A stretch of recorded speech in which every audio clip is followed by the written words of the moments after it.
자, 시청자 여러분 안녕하십니까? 안녕하십니까? 예, 이명수 변호사님의 정상회담 코너입니다. 오늘 2부는 항상 역사적 사실이나 인물, 영화 이런 부분들을 분석해 보는 시간인데요. 네네.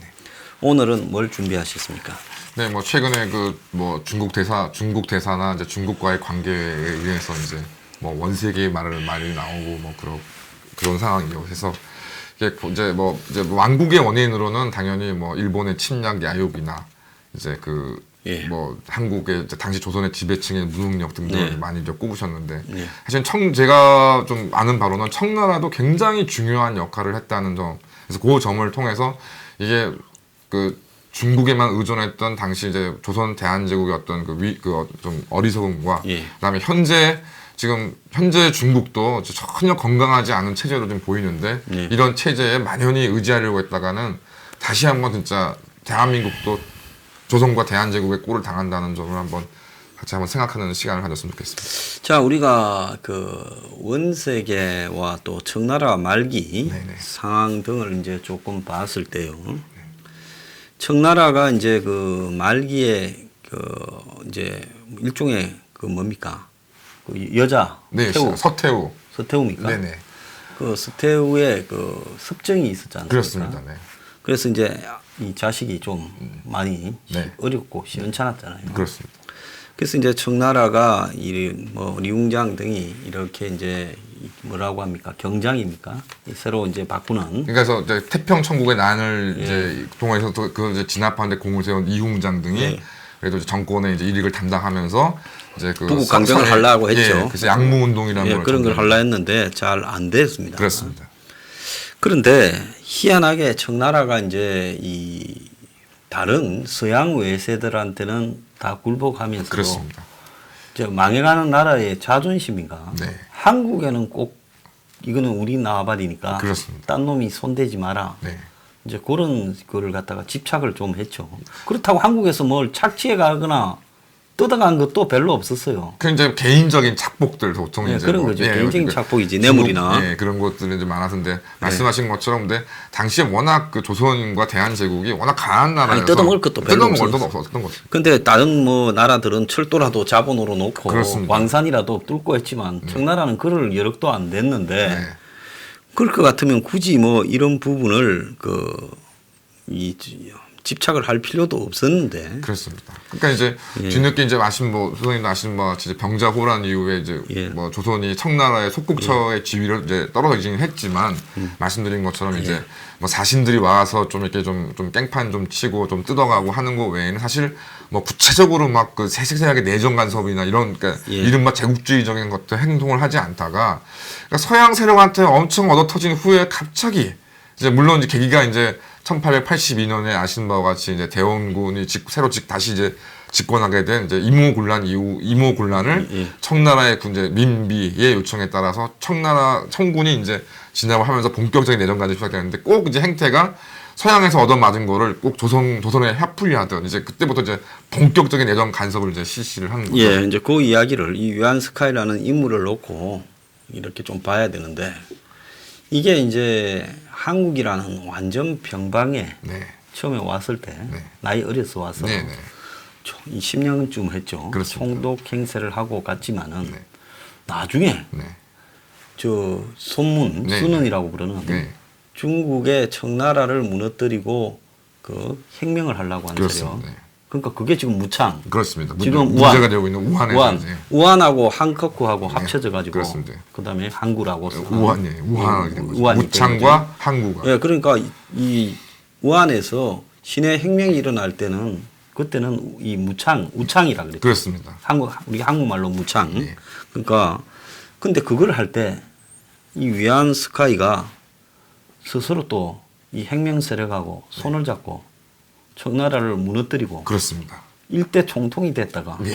또 쫓겨났잖아요. 그러니까 이제 총통이 돼서 이제 당시 순원 생각으로는 이제 어떤 그러니까 예. 민주파, 이제 개화파, 예. 혁명파하고 이제 연합 정권을 생각했는데 결국 이제 원세계가 위안 스카이가 예. 보수 세력을 등에 업고 이제 그 순원의 개혁 세력들을 제거해 버리죠. 예. 그러면서 이제 그 종신 총통으로 이제 하려다가 나중에는 이제 황제가 될래 했어요. 황제가 되려고 했는데 그때 마침 이제 그 일본에서 일본의 이제 네. 그 1차 대전 이후에 일본의 이제 산동 반도를 이제 그 독일이 사실 가지고 있던 산동 반도를 이제 하려고 하니 이제 거기에 이제 오사 운동 1919년 오사 운동이 이제 일어나면서 예. 거기에 이제 황제 등극은 이제 좌절되고 예. 이제 거기에 좀 본인은 뭐 충격을 받아서 곧 이어 병사를 하게 되는 이제 그렇게 됐죠. 어쨌든 이제 선생님 말씀하신 것처럼 변방의 이제 일개 뭐 요즘 군들이. 말로 흑수저로 태어난 청년이 정말 그 중앙 이제 중국 천하를 이제 그래도 잠시긴 했지만 한 손에 쥐는 그런 순간까지 맞이했으니까 좀 윗물은 인물이라고 봐야죠. 그러니까 1898년에는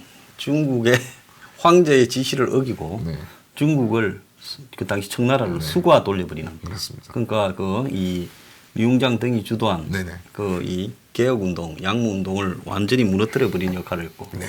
1911년에는 이제 청나라 제국 자체를 배신을 해서 붕괴시키고, 1915년에는 또 이 당시 순원 세력을 공화국 세력을 또 배신을 하는.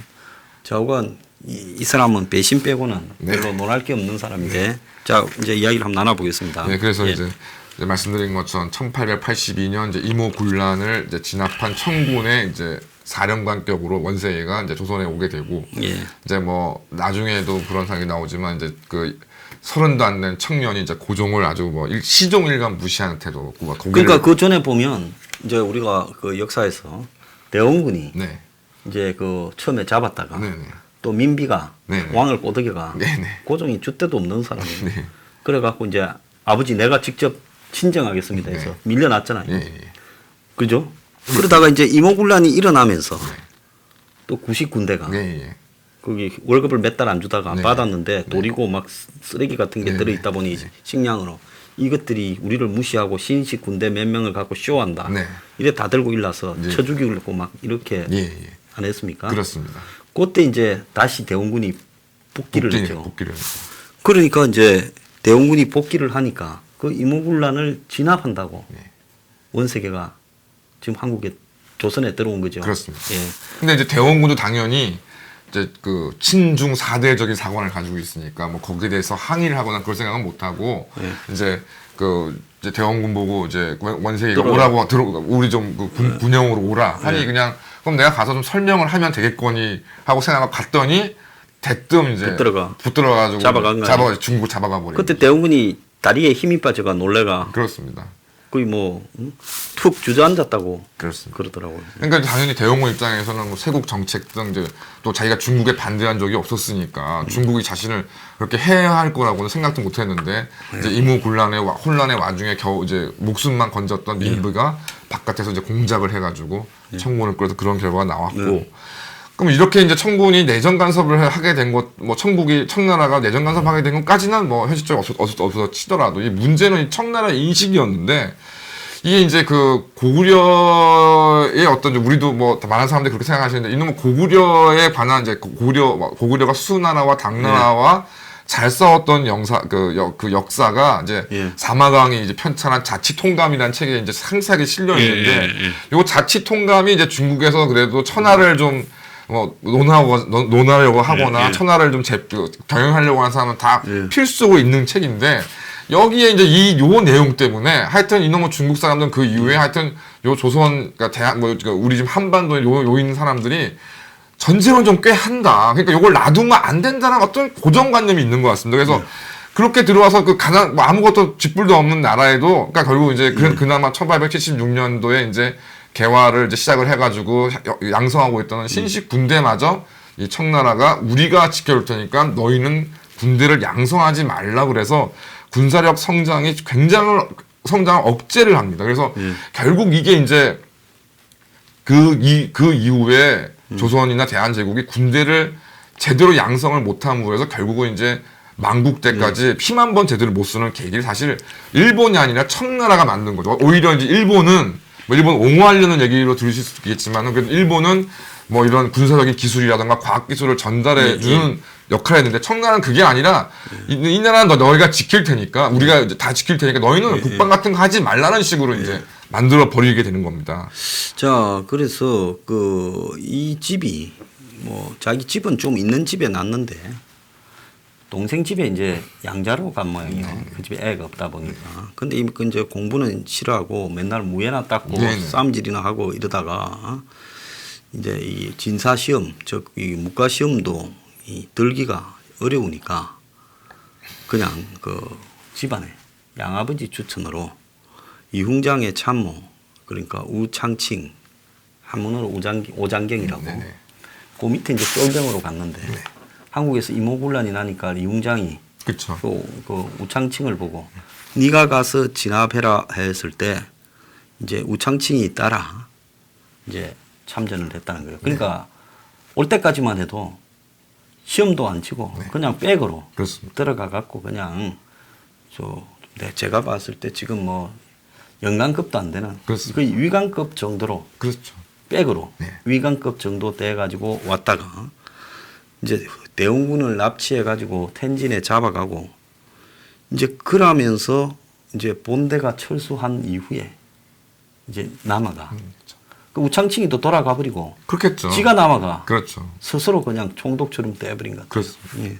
그 별 먹을 게 없으니까 청나라도 신경을 안 쓰더라고요. 그렇겠죠, 당연히. 그래서 이제 그냥 뭐 하급 신무자한테 맡겨놓고 가버리겠다고 생각이 듭니다. 그 역사에서 참 희한한 인물일 것 같아요. 예.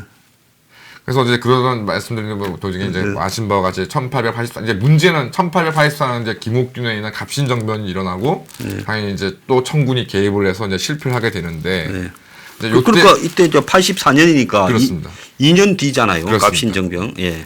그다음에 이제 그때도 근데 뭐 교과서에서 뭐 보시는 분은 기억하시겠지만 그 제 1조에 해당되는 내용이 조선은 자주구임을 천명한다는 내용이 있습니다. 그다음에 1894년 이제 갑우 개혁에서도 이제 조선이 물론 일본이 강요했다 그러지만 조선이 자주 독립국을 천명한다는 내용이 있는데 그 내용이 있는 이유가 그러니까 그 이제 1882년에 미국과의 수교를 포함해서 이제 쭉 서양 나라와 조선이 외교 관계를 설정하는데 이 모든 외교 관계의 설정이 다 청나라가 주선을 통해서 우리가 주체적으로 했다기보다는 청나라가 주선을 하다 보니 결국은 이제 서양 사람들의 눈에 봤을 때는 조선이란 나라는 독자적인 외교 노선이나 이런 것들을 결정해서 수행한 나라가 아니고 천국의 속국이구나. 그러니까 갑신정변 때도 보면 김옥균이 그냥 한 게 아니라 그렇습니다. 사전에 고종하고 1대1 다이다이로 만났다는 거 아닙니까? 그렇습니다. 내가 앞으로 이렇게 혁명을 할 건데 그 혁명하고 나면 독자적으로 이 주권을 선포하고 뭐 이래서 그 고종께서 이렇게 추인해 주라. 고개도 끄떡끄떡 했다는 거 아니에요? 그렇습니다. 근데 또 타고 나니까 사람 많이 죽였다고 핑계로 고종이 쌩 까버리는 바람에 그렇습니다. 전부 난도질 당해서 죽었다는 거 아니겠습니까? 네. 그리고 그때쯤 보면 그 한국이 개장을 하고 개항을 하고 뭐 이렇게 할 때 청나라가 보냈잖아요. 네. 한국은 우리에 속한 그렇습니다. 일종의 제후국이라서 그렇습니다. 독자적으로 외교를 맺을 권한이 없다. 네. 그걸 또 자랑스럽게 네. 이 위정척사하는 그런 명분으로 세웠다는 거 아닙니까? 그렇습니다. 그러니까 기가 찬. 그래서 이제 자주 독립국을 천명을 해야 된다. 네. 그다음에 뭐 일본이 막 그 어떤 부분에 대해서 조선에 대한 어떤 독립성을 훼손하는 내용들, 그러니까 이른바 식민사관으로까지 이어지는 근거가 사실은 전혀 없었던 건 아닌 거죠. 그래서 이제 뭐 아침 바와 같이 이제 그 고종이 이제 그 좀 안 되겠다 싶어가지고 러시아의 관계를 강화하니까 1893년에 이제 이를 견제하려고 1883년 87년인가 91년인가에 이제 그 납치한테 대원군을 이제 돌려보내기도 합니다. 대원군을 그렇게 이제 돌려보낸 게 93년일 거예요. 93년. 예, 그래서 대원군을 돌려보내고 그래가지고 이제 대원군을 돌려보내고 할 때까지 이 사람이 이제 한국에 있었다는 거 아니에요. 그렇습니다. 네. 저희 청일전쟁 직전까지. 네. 그러니까 1893년까지 네. 위안 스카이가 원세계가 이 한국에 실권을 그래서 어디 있었느냐? 용산에 있었다는 거죠. 그렇습니다. 그래서 용산이 네. 그 뒤에 일본군이 주둔하게 된 것도 청나라가 쓰던 부대 자리를 도심에 그대로 들어간 거고 그렇습니다. 또 일본군이 주둔하던 자리를 미군이 와서 맞았죠. 그대로 가고 그래서 용산이 원세계가 주둔의 원조예요. 그렇습니다. 예.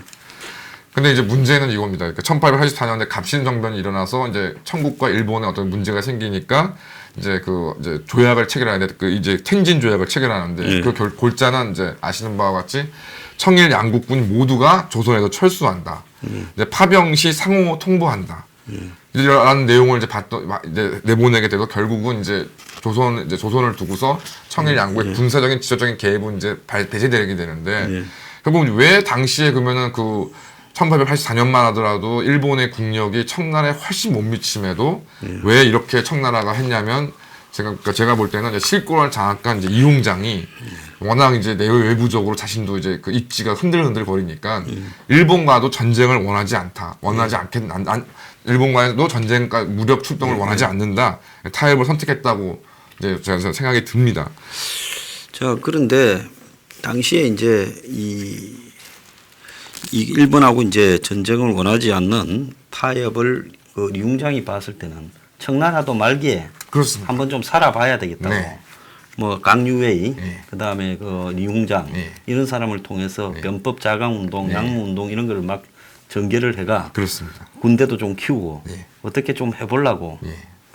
얘를 좀 쓸 때 아닙니까, 그죠? 그래서 이제 아시는 바와 같이 이제 동학난 진압을 이유로 이제 청군이 이제 조선에서 이제 고종이 청군에 이제 파병을 요청하고 이제 그 파병을 요청이 되니까 일본군이 이제 그걸 빌미로 이제 경복궁에 군대를 보내 진주를 하면서 이제 청일 전쟁으로 발전하게 되는데 예, 그러니까 동학난 이 진압하려고 일본 청군이 또 같이 온 거죠. 그렇습니다. 같이 와서 이제 그것을 둘이서 먼저 붙어버렸잖아요. 그렇습니다. 전쟁이 이제 시작하게 되는 건데 당시에도 이제 동아시아 봤을 때 당연히 청나라의 국력이 뭐 당연히 아무리 일본이 발전했다 그러지만 그래도 워낙 규모가 있으니까 컸는데 그걸 단적으로 보일 수 있는 것이 이제 그 책에도 나오는 이제 청나라의 정원함과 진안함이라는 철갑함이 있었는데 이게 당시 그러니까 영국으로 기억합니다. 그러니까 영국의 청나라가 발주한 아주 그러니까 돈을 주고 그러니까 당시 조선 최첨단 이제 군함이었던 거죠. 그다음에 그 톤수가 이제 상대가 안 되는 거고 일본은 반면에 철갑함이 단 한 척밖에 없었습니다. 그래서 규모에 있어서는 일본군이 그 해군에서는 청나라가 상대가 되지 않았는데 이제 여기서 북경이나 이렇게 관광 다녀오신 분들 아시겠지만 이제 그 북경에 있는 이화원을 할 때 가이드가 꼭 얘기하는 게 있죠. 그래서 서태후가 이제 이화원을 만들어서 만들었는데 그 돈이 이제 이 당시 이제 그 청나라의 북양함대 예산을 빼돌려서 만들어서 이제 이화원 때문에 무너졌다. 청일 전쟁에 졌다 해서 마치 서태후를 가지고 사치를 일삼는 그런 몹쓸 여자로 이제 하지만 근데 사실은 의도가 뭐가 있었다는 겁니다. 그래서 서태후 같은 경우는 당연히 이제 만주족 중심의 청나라 왕조를 이제 생각하는 이제 보수 세력이고 이제 반면 이웅장은 한인 출신의 그 나름 온건 개혁 세력인데 서태후가 봤을 때 이 이웅장의 세력이 너무 커진다. 이러다가 이제 만주 귀족들 세력이 약화되니 이 이웅장을 일부러 그 세력을 약화시키기 위해서 그 북양함대 예산을 빼돌릴 걸 지시해가지고 이제 이환을 만들었다는 거죠. 그래서 이제 실제 청일 겉에 이제 군함으로는 청나라 군함이 훨씬 규모도 크고 시설이 좋았는데 실제 해군 병사들의 그 숙련도 그다음에 탄약이나 화약도 제대로 보급이 안 돼서 결국은 이제 청나라가 일본에 대패하는 그렇게 이제 그 결론이 되게 되는데 결국 뭐냐면 어떤 나라의 규모나 이런 것도 물론 중요하지만 결국 내부적으로 건강하지 못한 체제를 가지고 있던 청나라가 그래서 일치 단결해서 근대화와 어떤 이런 부분에 달려나가고 있었던 일본에 그대로 상대가 되지 못하는 오히려 그런 부분이 되고 그다음에 아시는 바와 같이 청일 전쟁이 이제 청나라가 패배한 후에 이제 시모노세키에서 이제 조약을 이제 청나라와 일본이 체결하게 되는데 이로써 이제 청은 조선에서 완전히 손을 떼게 되는 그래서 이제 고종과 조선의 지배층들이 그렇게 기대하지 않았던 중국의 보호막이 이제 한국에서 이제 조선에서 완전히 제거되는 이제 그런 상황을 겪게 되는 겁니다. 그래서 이제 이후에 이제 아시는 바와 같이 이제 고종이 광무 개혁이다 해가지고 대한제국을 설립하면서 이러저러한 부분들을 얘기를 했지만 결국은 사실상 제가 판단하는 거는 보다는 이제 일부 학자들 같은 경우는 이제 전제 체제만을 강화한 그러니까 독립협회 같은 이제 근대적 시민운동을 압살하는 데에 사실 고종은 더 혈안이 돼 있었던 것이고 결국 이제 러시아 뒤이은 미국의 도움을 요청했지만 전반적으로 내부 역량을 강화하려는 시도는 전혀 없었다. 라고 이제 생각이 드는데 결국은 이제 나라가 아무래도 주의가 나라보다는 필요에 따라서 당연히 강대국에 어느 정도 협력하고 의존하는 것은 당연하지만 예.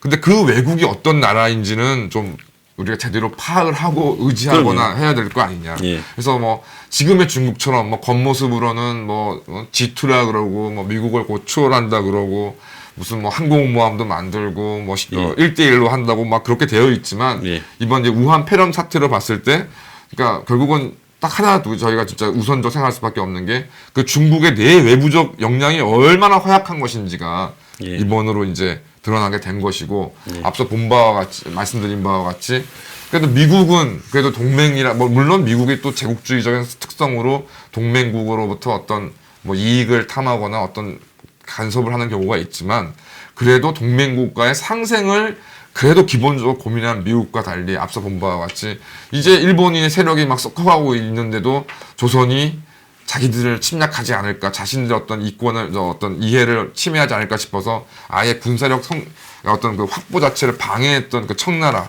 중국도 마찬가지 아닙니까? 그래서 동맹국가의 상생을 도모한 적이 없던 중국 그다음에 예. 그다음에 뭐 아시는 바와 같이 우리나라 뭐 중국하고의 무슨 뭐 교역을 많이 해야 한다 그러지만 중국에 집중했던 대기업 심지어 이제 반도체 기술 가지고 들어갔던 개인들까지 예. 뭐 탈탈 털리고 나온 게 지금 사실 한중 수교 이후에 이루어졌다는 것을 봤을 때 예.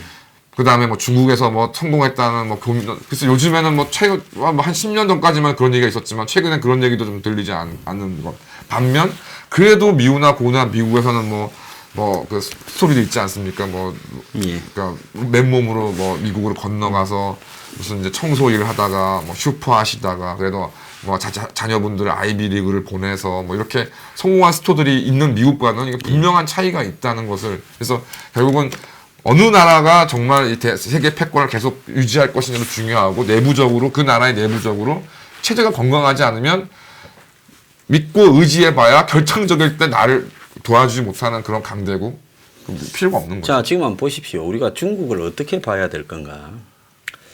1900 그러니까 11년에 이제 이 신해 혁명이 그렇습니다. 일어나서요.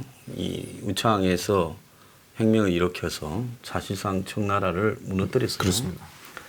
그런데 그 이후에 이제 이 위안스카이가 15년에 반동을 일으키고 했지만은 일본이 이제 그 뭡니까 중일 전쟁을 네. 일으키는 1931년까지 보면 청나라가 그야말로 뭐 중화민국이라는 거는 그냥 난징에 산징적으로 있고 그렇습니다. 그냥 곳곳에 궁궐들이 지역을 나누어서 그야말로 이 비적단처럼 네. 이렇게 지배를 하고 있고 네. 그 속에서 일본군에 협조하기도 하고 또 공산군 네. 예, 협조하기도 하고 네.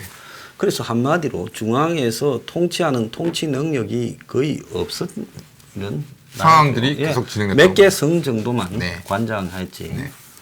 그러다가 이제 그 일본을 몰아내고 1945년부터 이제 또 국공 내전이 벌어졌는데 이제 공산당이 또 49년에 승리하고 네. 이제 장개석 정부는 대만으로 도망을 갔지 않습니까?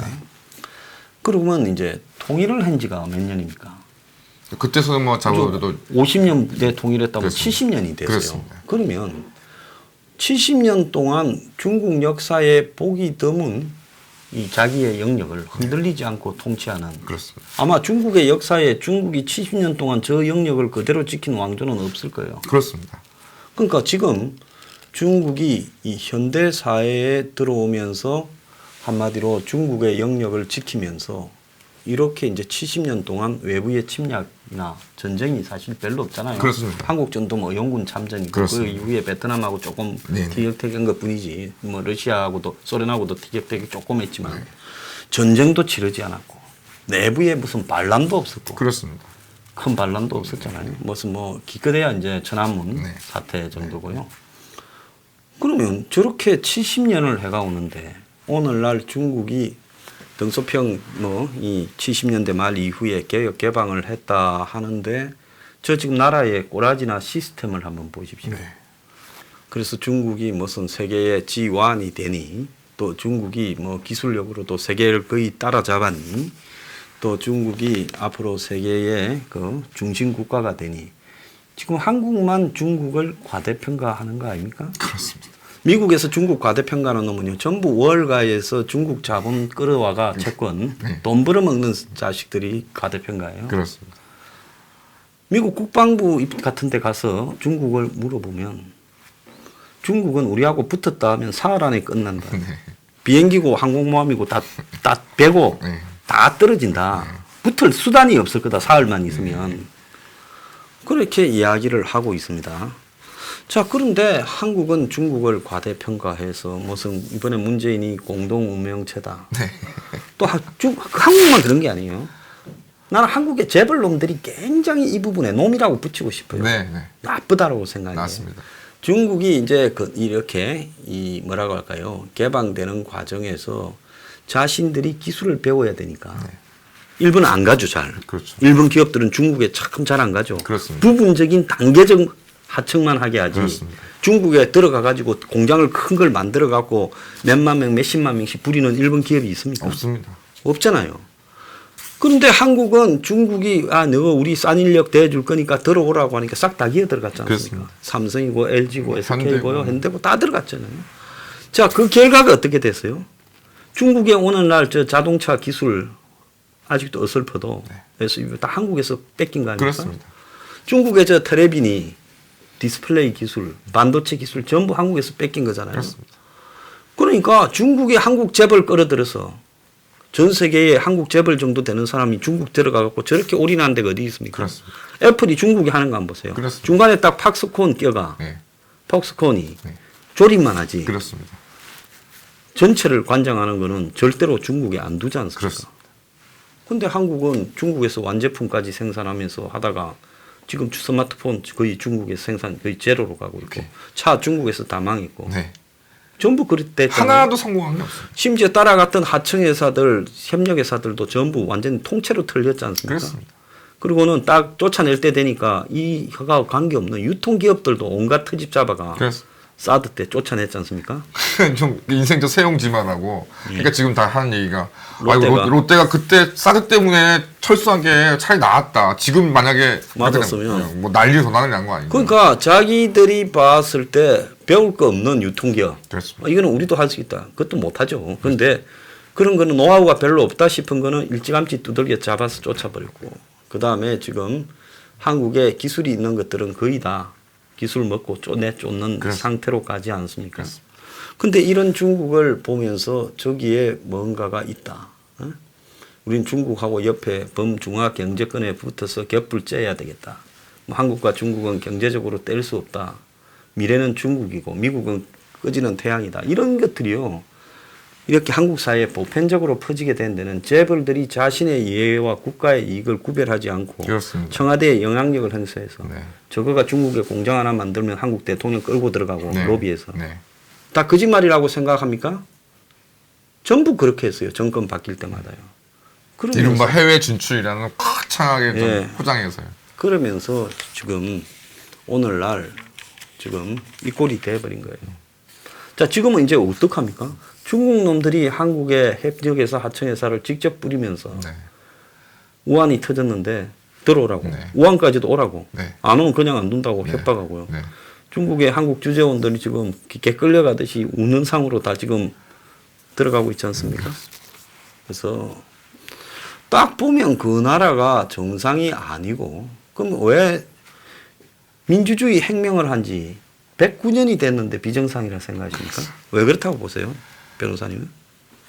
그래서 뭐 뭐라고 말씀을 드릴 수 있는지는 모르겠는데 하여튼 중국은 어떤 뭐 그 좀 민주주의하고는 좀 거리가 네, 저 나라 국민의 오래된 민족의 역사성을 보면 그냥 도덕, 양심 이런 게 아니라 그냥 황금만능주의 그리고 관시라고 부르는 부패, 네. 커넥션, 네. 뇌물. 네. 그렇죠. 민주주의를 세계에서 제일 하기 어려운 나라가 저 나라 민족이라고 봐요. 그래서 예전에 이제 뭐 제가 전공한 사역 같은 경우에 이제 베버 이제 대표적인 학자가 막스 베버인데 베버, 예.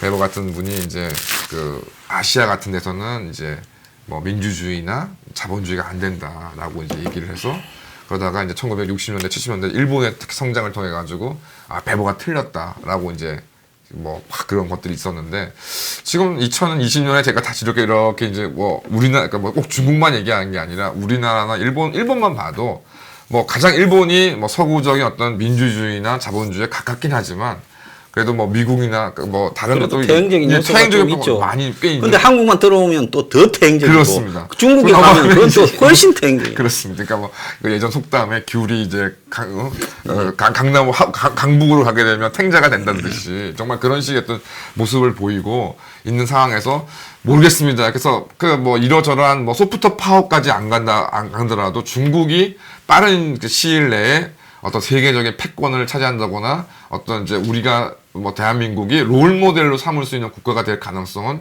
0이다. 이렇게 저는 가급적이면 멀리하고요. 그렇습니다. 우리가 중국하고 91년에 동구권이 무너지기 전에 중국에 안 갔다 오고 교류 안 할 때 한국 그렇습니다. 경제가 최고로 성장 잘했습니다. 그래서 중국 때문에 한국 경제가 성장하는 것도 아니고요.